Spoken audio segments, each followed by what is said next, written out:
field operations demand absolute precision, where every passing moment carries immense weight. Forget the polished narratives and artificial edits. We are here to document the raw, unfiltered truth of what actually happens on the ground. Did you steal this car? Don't move. Hands where I can see them now. I own it. This is my car. Shut your mouth. I don't want to hear it. You got registration, proof, anything? It's in my name. I can show you. You think you belong here? Cruising through this neighborhood? I see what's going on. She stepped out slowly. Every movement is careful, deliberate, like breathing near a loaded gun. He looked her up and down, slow, disgusted, the way someone looks at something stuck to the bottom of their shoe. "Figures," he muttered. "It's always your kind." She said nothing, just stood there, swallowing every word she had the right to say. What he didn't know, this woman could destroy his entire career with one phone call.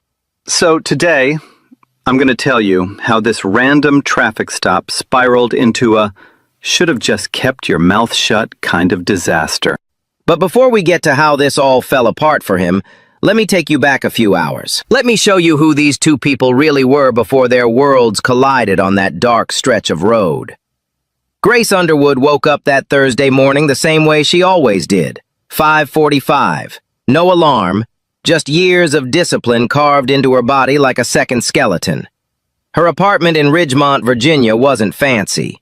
One bedroom, clean lines, a small kitchen that smelled like coffee by 5:50. She sat at her table with a bowl of cereal and her laptop open to a case file. 3 tabs, 2 spreadsheets, 1 highlighted memo from the governor's office. This was breakfast for Grace. Most people scroll their phones. She reviewed misconduct reports. On the wall behind her hung 3 framed photographs. The first showed a young black woman at a civil rights march in 1963, fist raised, jaw set like concrete. That was her grandmother, Nora Underwood, a woman who spent 30 years as a civil rights attorney fighting police brutality cases when nobody wanted to hear about it. The second frame held a Harvard law diploma, Grace's name printed across it in deep black ink. The third was a photograph from 8 months ago, Grace standing in a government building, right hand raised, being sworn in as the Deputy Inspector General for the Virginia State Bureau of Police Oversight. In plain English, Grace investigated bad cops for a living. She was the youngest person to ever hold that title, the first black woman, too. And she didn't get there by accident. She got there by being smarter, sharper, and more relentless than everyone who told her she didn't belong. But here's the thing about Grace. You'd never know any of that by looking at her. She drove a 2019 Honda Civic. No flashy rims, no custom plates. She wore simple clothes, small earrings, no designer bags. She didn't walk into rooms demanding attention. She just sat down, opened her files, and let the facts do the talking.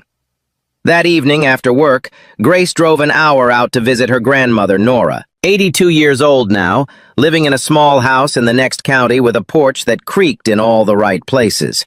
They ate dinner together. Nora told stories about the old days. Grace listened the way she always did, like she was memorizing every word. Around 9:15, Grace hugged her grandmother goodbye and got back in the Civic. The night air was cool. October in Virginia smells like damp leaves and wood smoke. She turned on the radio. Soft jazz filled the car. She merged onto a quiet 2-lane road heading back toward Ridgemont. Speed limit was 45. Grace was doing 42. Now let's talk about the other side of this story. The Ridgemont Police Department sat in the center of town like a brick fist. It had a reputation, not the good kind. 6 excessive force complaints in the last 2 years, every single one buried. Files misplaced, witnesses discouraged, internal reviews that went nowhere. The man running this department was Captain Hank Whitfield, 28 years on the force, politically connected. The kind of officer who shook hands with city council members at fundraisers and made problems disappear before they reached the papers. He ran Ridgemont PD the way a landlord runs a building. His name on everything, his fingerprints on nothing. His son, Bryce Whitfield, was 22 years old, 6 months out of the police academy. Tall, square jaw, the kind of face that's never once been told no. He already had 2 informal complaints from citizens, both mysteriously vanished from the system. His patrol partner, Officer Danny Callahan, had heard Bryce say things in the car that made his stomach turn.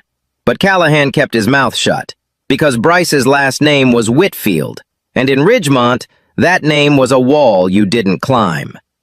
At 9:47 that Thursday night, Bryce was parked on the shoulder of that same 2-lane road, engine idling, window cracked, watching headlights pass. Then he saw it, a Honda Civic, moving just under the speed limit. Nothing wrong with the car, nothing suspicious about the driving pattern. But through the windshield, under the passing streetlight, he caught a glimpse of the driver, a black woman, alone. Bryce pulled onto the road, flipped his lights, one short chirp of the siren. And just like that, 2 completely different worlds were about to crash into each other on a dark road in Virginia. One carried a badge she earned. The other carried a badge he inherited, and only one of them understood what that badge actually meant. Grace saw the lights in her rearview mirror before she heard the siren. Blue and red, flashing hard against the dark trees. That single chirp, sharp, short, the kind that doesn't ask, it tells. She didn't panic. She'd been here before.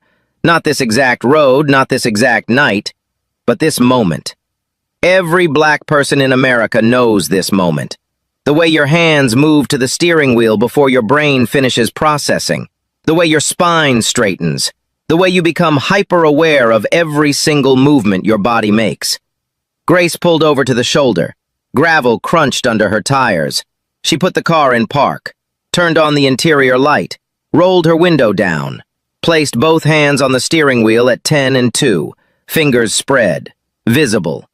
She did everything right, everything she'd been taught since she was 16 years old. Everything her grandmother told her. Everything every black parent whispers to their child like a prayer before they get their first driver's license. Be polite. Be calm. Don't reach for anything. Don't argue. Survive the stop. The patrol car sat behind her for almost 2 full minutes, just sitting there, lights flashing. No one is getting out. That's a technique. Most people don't know that. It's designed to make you nervous, to let the anxiety build, to put you on edge before the officer even reaches your window. Grace knew exactly what it was. She kept her hands on the wheel and waited. Finally, a door opened. Boots on gravel. Slow, heavy steps. A flashlight beam cut through the darkness and hit her side mirror first, then swept across the back seat, then landed directly on her face. She blinked. The light didn't move. Bryce Whitfield appeared at her window. He didn't lean down to make eye contact the way officers are trained to. He stood tall, looking down at her, the flashlight aimed straight at her eyes like a weapon. He didn't say good evening. He didn't introduce himself. He didn't explain why he'd pulled her over. License and registration. 2 words. Flat. Cold. The way you'd talk to a machine. Grace kept her voice steady. Yes, sir. My license is in my purse on the passenger seat. I'm going to reach for it now. Did I say reach for anything? Keep your hands where they are. She froze, hands back on the wheel.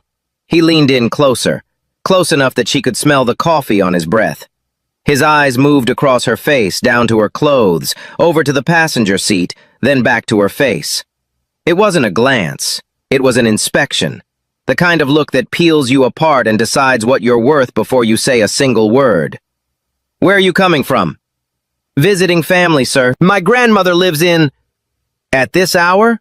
On this road? He straightened up and looked around, gesturing at the dark suburban street with his flashlight. This doesn't seem like your kind of area. Grace felt the words land like a slap.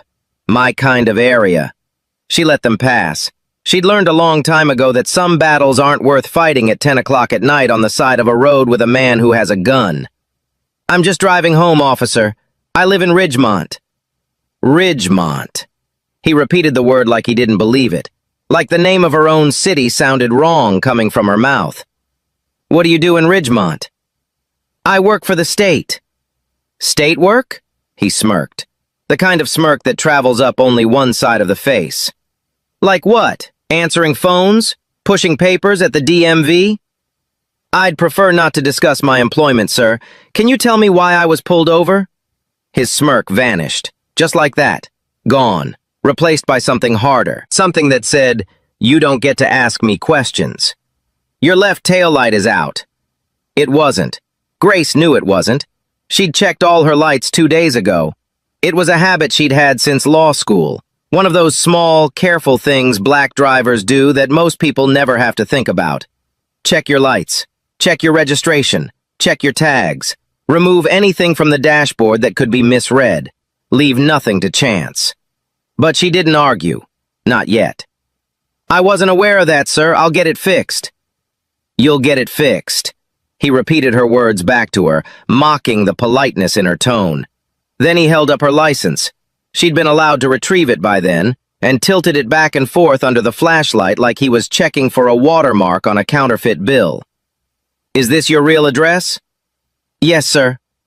He tucked the license into his chest pocket. Not his hand, his pocket. That's not standard, that's possession, that's control. He walked back to his patrol car.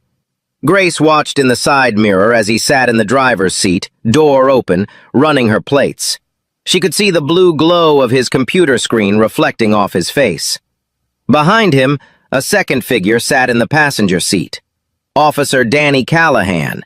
He hadn't gotten out of the car, he hadn't said a word.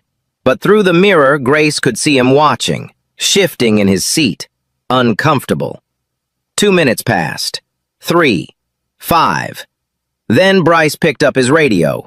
Grace couldn't hear the exact words, but she caught the tone. Casual. Almost bored. Like he was ordering takeout.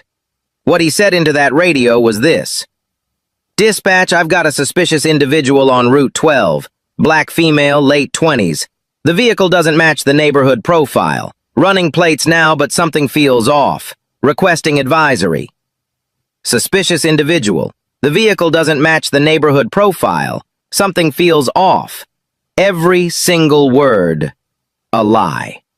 Her plates were clean. Her record was clean. Her car was registered, insured, and inspected.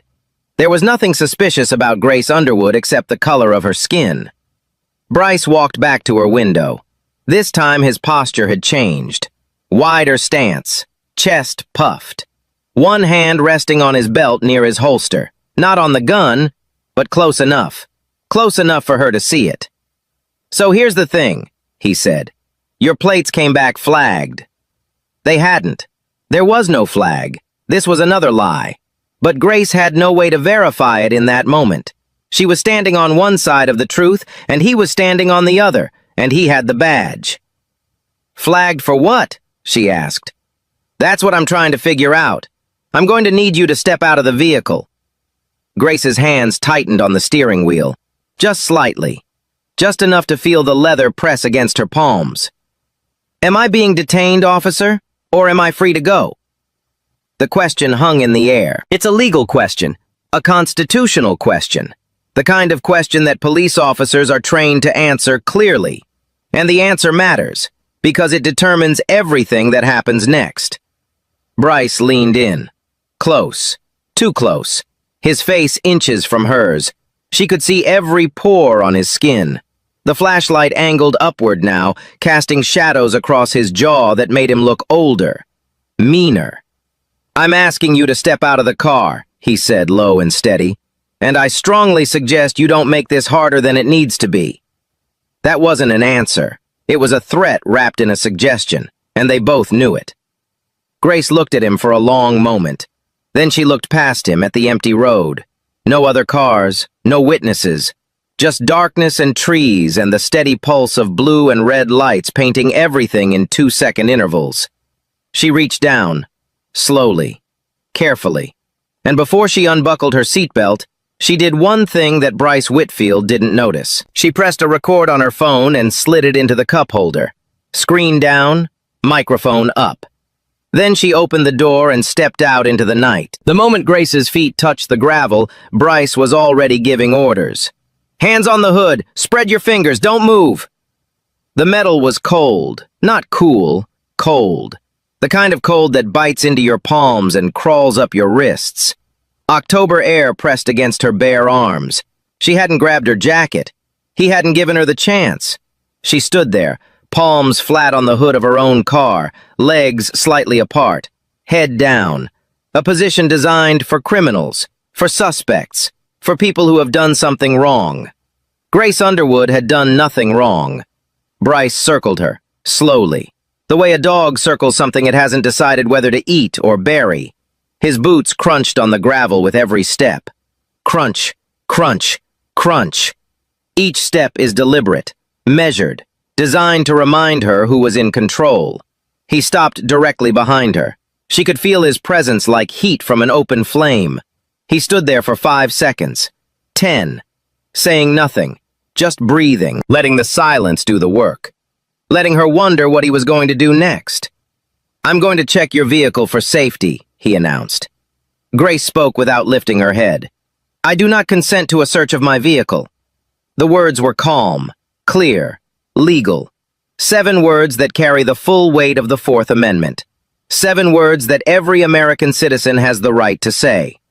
Bryce heard them, and he didn't care. "Wasn't asking for your consent, sweetheart."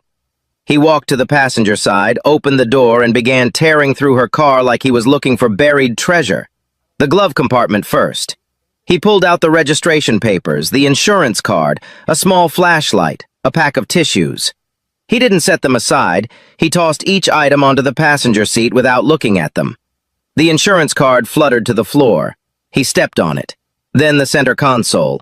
Loose change, a phone charger, a pack of gum. He swept them all onto the floor with the back of his hand. Coins scattered across the mat, spinning and settling in the dark. Then the back seat.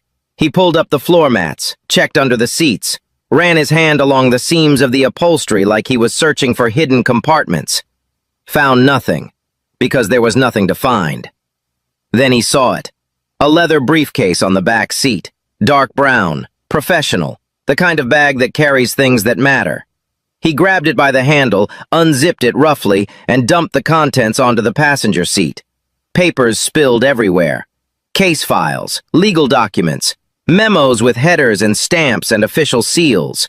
One folder carried the embossed logo of the Virginia State Bureau of Police Oversight. The gold lettering caught the dome light for a split second. Bryce didn't read any of it, not a word, not a line. He rifled through the pages the way someone flips through junk mail, fast, careless, looking for something he could use. He found nothing, so he shoved the papers aside. Several sheets slid off the seat and onto the floor. He didn't pick them up. A lanyard slipped out from between 2 folders. Attached to it was a state-issued ID badge. It landed face down on the seat. Bryce pushed it aside with his thumb. Didn't flip it over. Didn't even glance at it.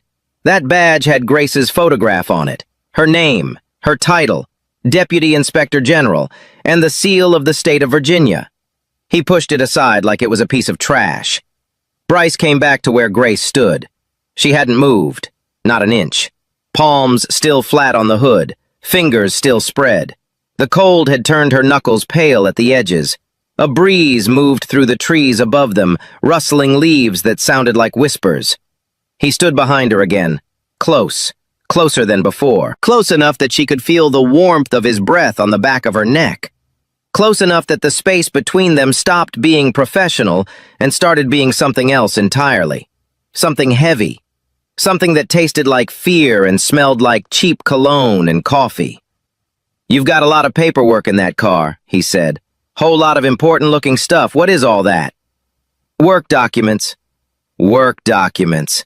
He laughed through his nose, a short, ugly sound. "Must be one hell of a filing job."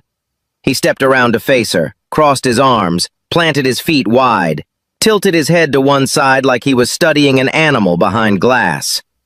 "Here's what I think," he said. "I think you borrowed this car. I think those papers aren't yours. And I think you're going to tell me the real story, or we're going to have a very long night. You understand me?"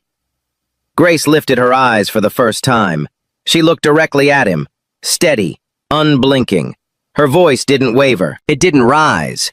It came out level and precise, the way words sound when someone has spent years choosing them carefully in courtrooms. "Every document in that vehicle is mine. This car is registered in my name. I've cooperated with every request you've made.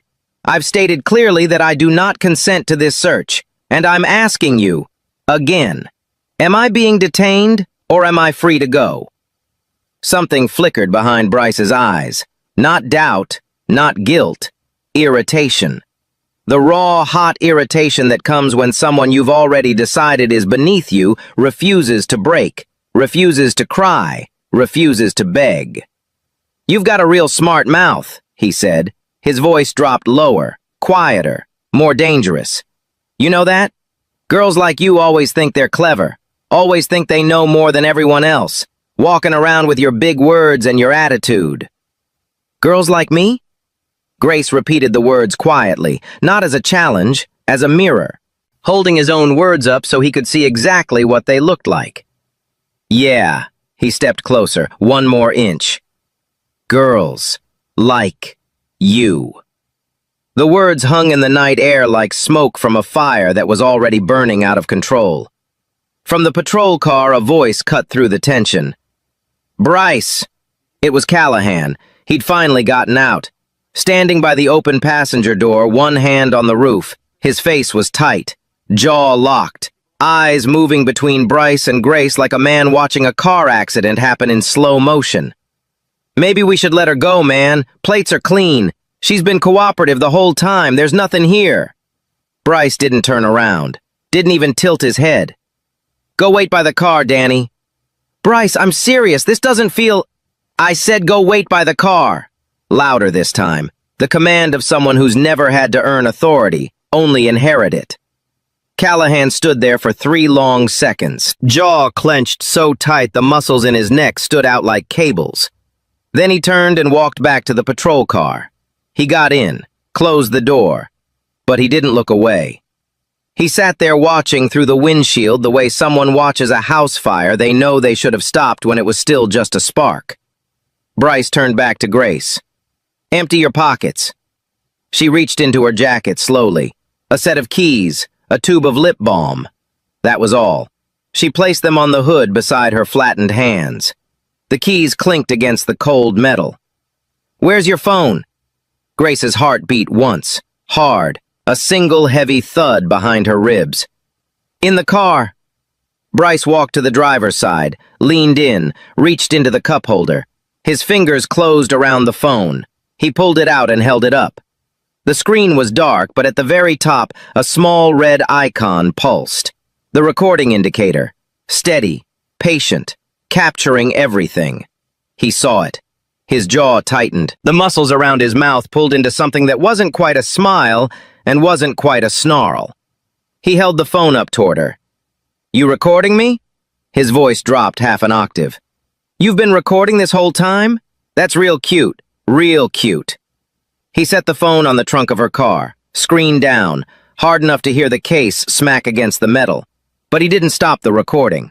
Whether he forgot or didn't know how or simply didn't think it mattered, he left it running. That small red light kept pulsing in the dark, silent, patient, capturing every word, every breath, everything. Then Bryce did something that pushed the entire encounter past the point of no return.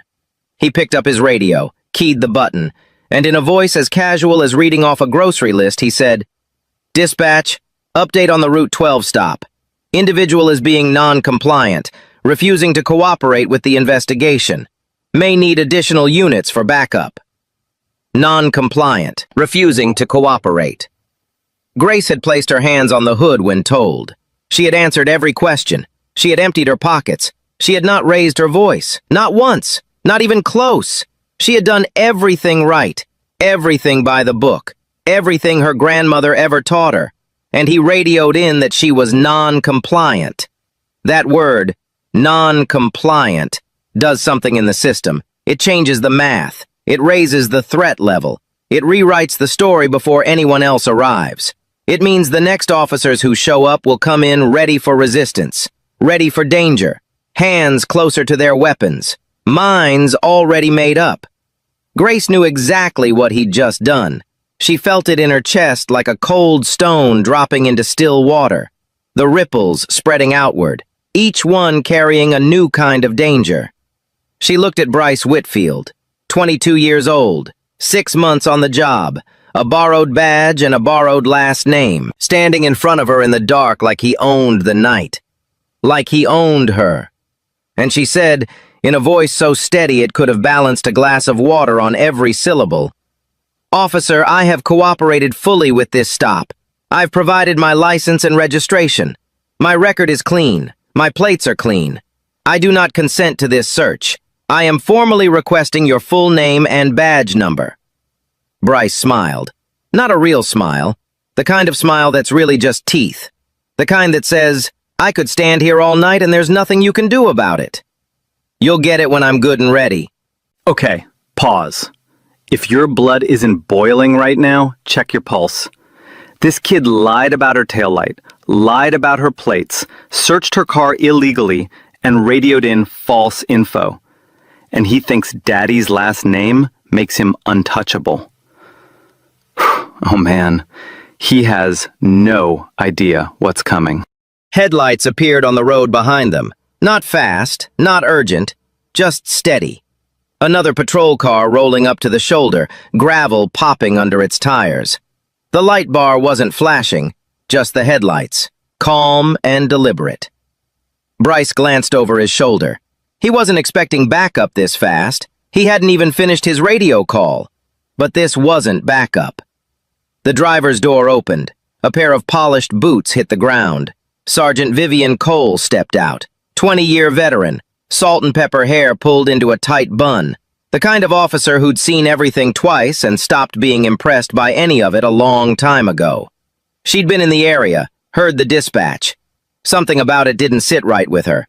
A non-compliant individual on Route 12 at 10 o'clock on a Thursday night. No prior calls, no reported incident, just a traffic stop that somehow needed backup.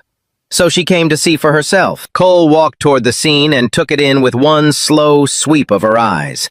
A young black woman, palms flat on the hood of a Honda Civic, papers scattered across the passenger seat, a leather briefcase dumped open, a phone sitting face down on the trunk, and Bryce Whitfield, standing with his chest puffed out and his feet planted wide like he'd just conquered a small country. Cole didn't say anything at first. She walked past Bryce to the passenger side of the Civic, looked at the mess inside, the papers on the floor, the files spilling off the seat, the embossed folder with the state seal catching light from the dome lamp. Then she saw the lanyard. She reached in, picked it up, turned the badge over, and froze.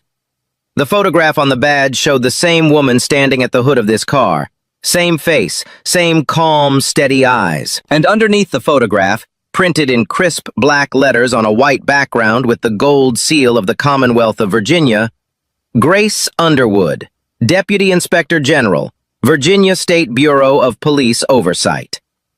Cole stared at the badge for a long time. 3 seconds, 5, an eternity compressed into a held breath. Then she looked up at Grace. Grace met her eyes. No anger, no smugness, just exhaustion. The deep, heavy exhaustion of a woman who had spent her entire career fighting exactly this, and now it was standing in front of her wearing a badge and a smirk on a dark road at night. Cole turned around. Her face had changed. The calm was still there, but underneath it something else was moving, something sharp. "Whitfield." Her voice was low, controlled, the kind of quiet that's louder than shouting. "A word, right now." Bryce frowned. "Sarge, I've got this under now." She walked him 10 feet away from Grace, out of earshot. But not, and this mattered, not out of range of the dash cam mounted on Bryce's patrol car. The camera was still running, the red light still blinking, recording everything from its perch on the windshield like a patient, unblinking witness. Cole held up the badge, close to his face, close enough that he couldn't look away. "Do you have any idea who that woman is?" Bryce glanced at the badge, shrugged. "Some state worker with an attitude problem." "That's Grace Underwood." Cole's voice was a blade wrapped in velvet. "She's the Deputy Inspector General for the Bureau of Police Oversight. Do you understand what that means? She investigates police officers. That is her job. She can open a formal case against you with one phone call. She can subpoena your dash cam, your body cam, your radio logs, your stop history, everything. She can end your career. And frankly, Whitfield, she can end your father's career too. The color left Bryce's face. Not slowly, not gradually, it drained out of him like someone had pulled a plug. His lips parted, but no sound came out. His eyes went wide. The arrogance, all that borrowed confidence, all that inherited swagger evaporated in a single breath. He looked back at Grace. She was still standing at the hood of her car, hands at her sides now, watching him. Not with anger, not with satisfaction, with something worse. Patience. The patience of someone who has seen this 1,000 times before, who knows exactly how this ends, who was never powerless, not for 1 second, even when he thought she was. Bryce's hands began to shake. He pressed them against his thighs to make them stop. They didn't stop. Grace straightened her jacket, brushed the gravel dust from her palms, and then she walked toward them. Not fast, not slow, the steady, measured pace of someone who owns every room they walk into, even when that room is the shoulder of a dark highway. She stopped 3 feet from Bryce, looked him in the eye, and when she spoke, her voice carried the quiet authority of someone who has spent years in courtrooms making people much more powerful than Bryce Whitfield answer for what they've done. Officer Whitfield, I'm going to need your badge number, your partner's badge number, and the incident report number for this stop. I'm also going to need the dash cam footage from both vehicles preserved immediately. Do not alter it. Do not delete it. Do not overwrite it. Are we clear? Bryce opened his mouth, closed it, opened it again. His voice came out thin, cracked at the edges like old paint. Ma'am, this was just a routine. I didn't know. There was nothing routine about this stop. Grace's voice didn't rise. It didn't need to. My taillight is not out. You had no probable cause. You conducted an illegal search without my consent. You radioed in false information describing me as non-compliant when I cooperated with every request. And I have audio of the entire encounter recorded from the moment you opened my car door. Silence. Not the comfortable kind. Not the peaceful kind. The kind of silence that falls after a detonation. The kind where the air itself holds still because it knows something just broke that can never be put back together. Bryce Whitfield stood on that gravel shoulder, blue and red lights still painting his face in alternating colors, and for the first time in his 22 years of life, he understood what it felt like to have absolutely no power at all. Can sort this out right here. No need to consort this out right here. No need to make a whole thing out of a misunderstanding. Grace repeated the words like she was reading them from a transcript. You searched my vehicle without consent. You lied about my taillight. You lied about my plates being flagged. You radioed in a false report calling me non-compliant while I stood with my hands on my own hood. Which part was the misunderstanding? Bryce had no answer. His eyes darted to Sergeant Cole. She stood with her arms crossed, face carved from stone. No help there. He looked at the ground. His hands were trembling. He shoved them into his pockets. It didn't help. Please, he whispered. My father, if this gets to him, can we just... Your father is exactly why we're here, Officer Whitfield. The words landed like a hammer on glass. A car door opened behind them. Footsteps on gravel. Callahan was walking toward them, but his face had changed. The discomfort was gone, replaced by something harder. Something that had been building for 6 months under the weight of silence and a last name he'd been too afraid to challenge. He stopped in front of Grace, didn't look at Bryce. Ma'am, I told him to let you go. I told him there was nothing here. He overruled me. He paused, swallowed. This isn't the first time. I'll provide a full statement. Everything I've seen. Everything I've heard. Bryce's head snapped toward his partner. Danny, what are you doing? I'm done, Bryce. I should have said something months ago. Bryce stared at him with the look of someone who believed loyalty was owed to him simply because of his last name. He opened his mouth. Nothing came out. There was nothing left to say. Grace turned away from both of them. She pulled a card from her jacket and dialed the Bureau's 24-hour incident line. 2 rings. Virginia Bureau of Police Oversight. Night duty officer. This is Deputy Inspector General Grace Underwood. I need to file a formal incident report against Officer Bryce Whitfield, Ridgemont Police Department. She turned to Sergeant Cole for the badge number. Cole read it off without hesitation. Grace listed the violations. Pretextual stop. False taillight claim. Illegal search without consent. False dispatch report. Racial profiling indicators. She requested immediate preservation of all dashcam footage, bodycam footage, and dispatch audio, time-stamped and logged. The duty officer confirmed. A case number was generated. Timestamp: 10:23 p.m., 15 minutes. That's all it took. 15 minutes from the moment Cole flipped that badge to the moment a formal case existed in a state database with Bryce Whitfield's name on it. 7 miles away in Ridgemont, Captain Hank Whitfield sat in his living room, recliner back, television murmuring, a glass of bourbon sweating a ring onto the side table. His phone buzzed. Sergeant Cole's name on the screen. "Cole, what is it?" She told him. Short sentences, no editorializing. His son, a traffic stop, an illegal search, a false report, and the name Grace Underwood. Silence. Long enough to hear the ice shift in his glass. She recorded it? Audio from her phone, sir. Both dash cams were running. Another silence. The kind that sounds like a career ending. Tell Bryce to go home, don't talk to anyone. But it was already too late.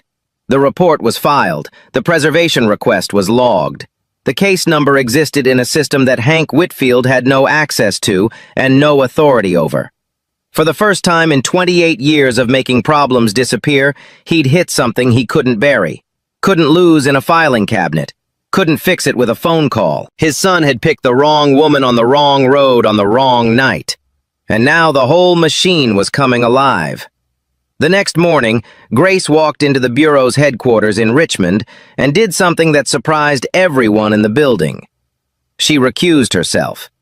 She sat down with Chief Administrator Philip Dawson, her boss, her mentor, the man who had recruited her out of a civil rights firm 3 years earlier, and told him she could not lead this investigation. She was the victim. She was a witness.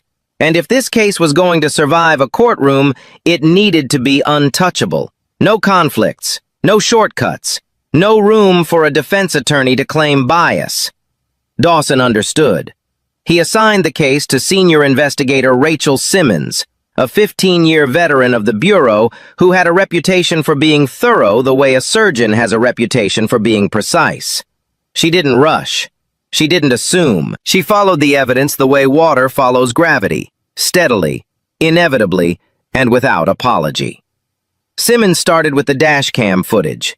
Both cameras, Bryce's patrol car and Sergeant Cole's, had captured the entire stop from 2 angles.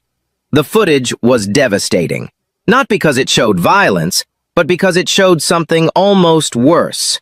It showed a young man with a badge treating another human being like she was nothing. Like she was less than nothing. Like her existence on that road was an offense that needed to be corrected. The footage confirmed every single thing Grace had reported. Her taillight was fully functional. Both brake lights glowed red and steady when she pulled over. There was no equipment violation. The stop was based on nothing. The illegal search was captured in full detail. Bryce opening the passenger door without consent, dumping the briefcase, tossing papers on the floor, pushing the state ID badge aside without looking at it. Every careless, contemptuous movement is preserved in high-definition clarity. Then came Grace's audio recording. Her phone had captured 43 minutes of continuous audio. Every word, every pause, every silence. Bryce's voice saying, "Girls like you." His fake radio call about flagged plates. His false dispatch describing Grace as non-compliant. The recording was so clear you could hear the gravel crunch under his boots. You could hear the coins from the center console hitting the floor mat when he swept them aside. Simmons played the audio 3 times. Then she pulled Bryce's stop history for the past 6 months. The numbers told a story that words couldn't hide.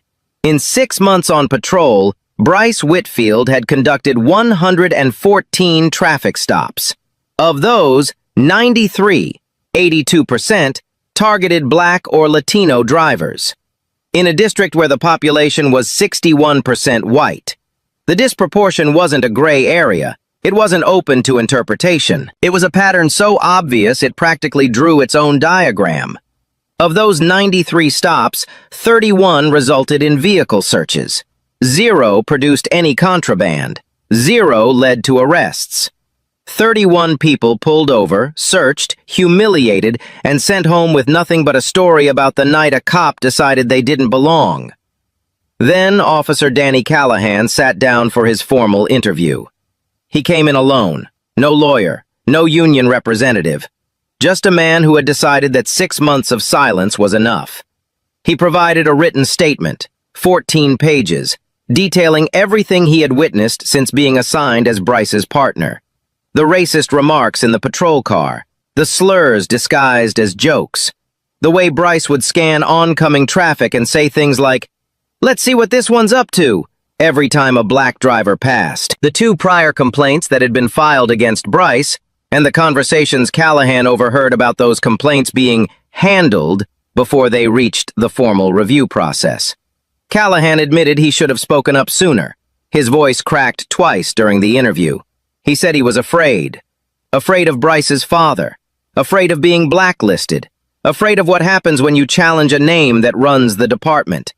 He was placed on administrative leave pending review, but his cooperation was noted in the file. Noted and underlined. 2 weeks after the incident, investigative journalist Terrence Moore at the Ridgemont Herald published the story.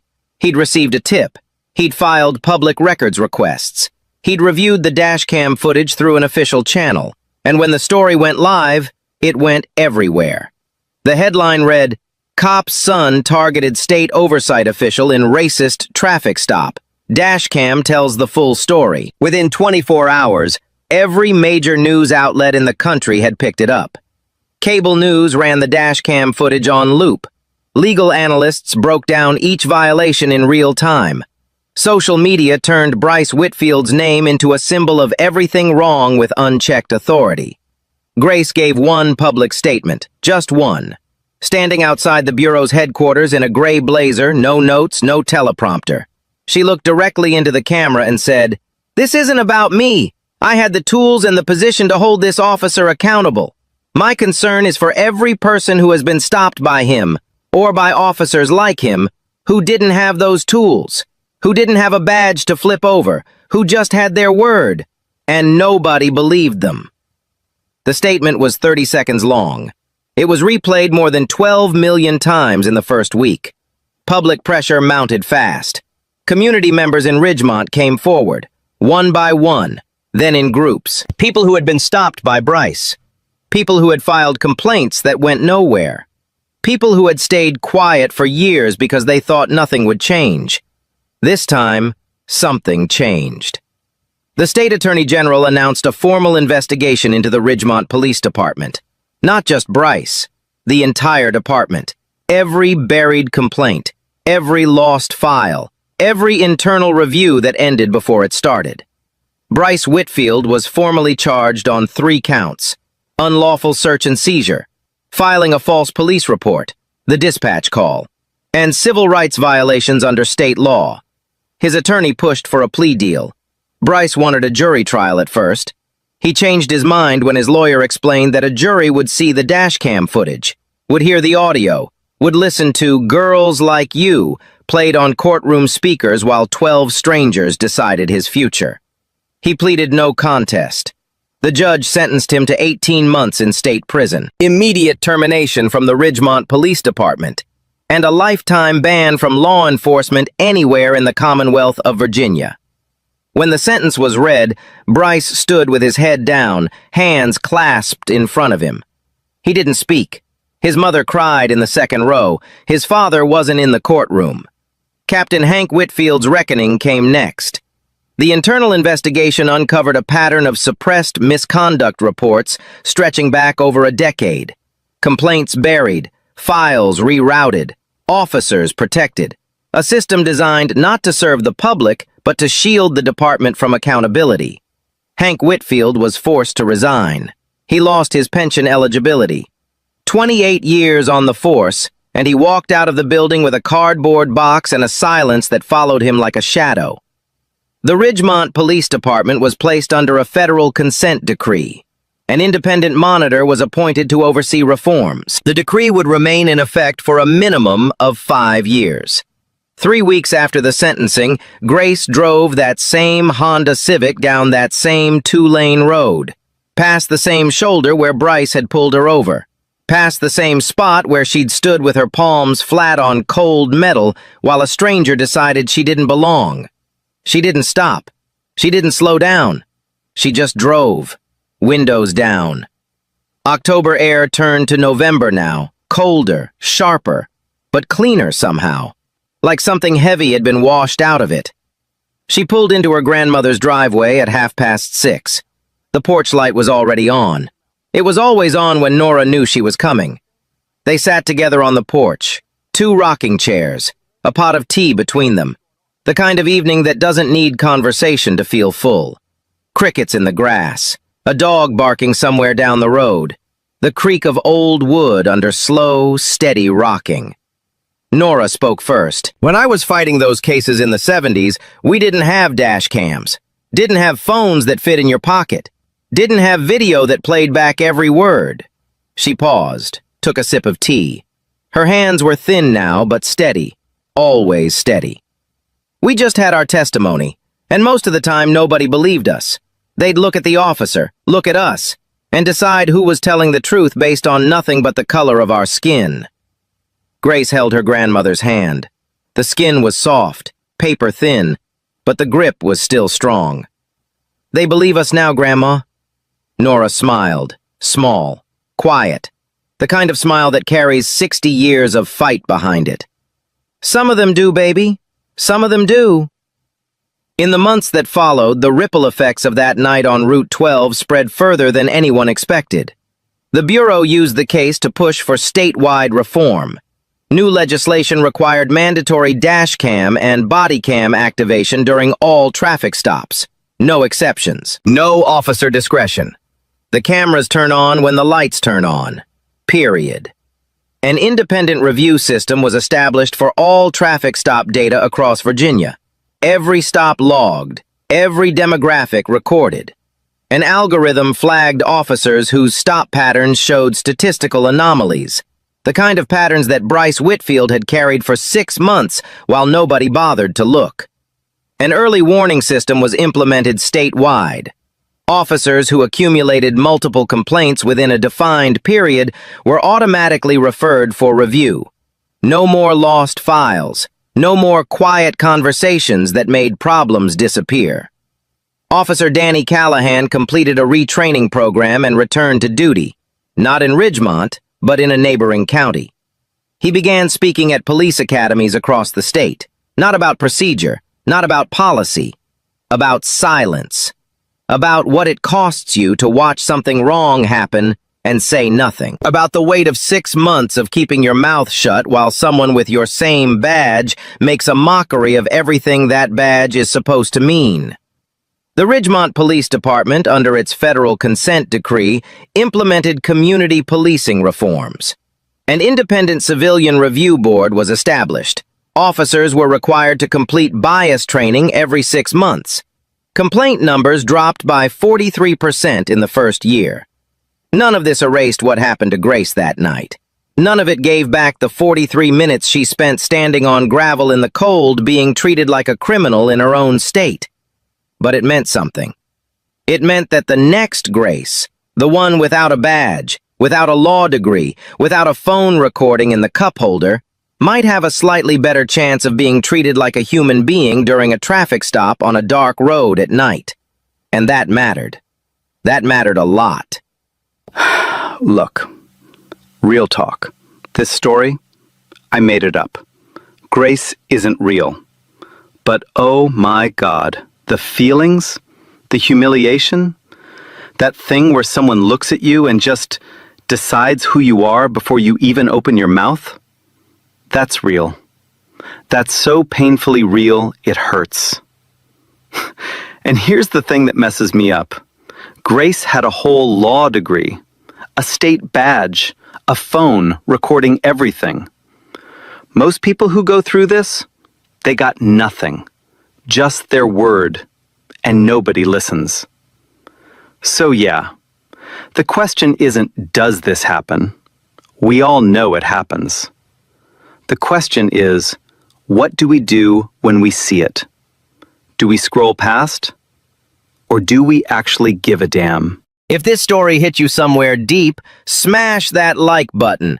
Share it with someone who needs to hear it. Send it to someone who thinks this kind of thing doesn't happen anymore. Because it does. Every single day. Hit subscribe, turn on notifications, and I'll see you in the next one. Because justice doesn't always come fast. But when it comes, oh man, it comes loud. Venture behind the lens and step across the boundaries of conventional narratives. Today, we invite you to bear witness to the powerful, transformative moments that redefined everything we thought we knew.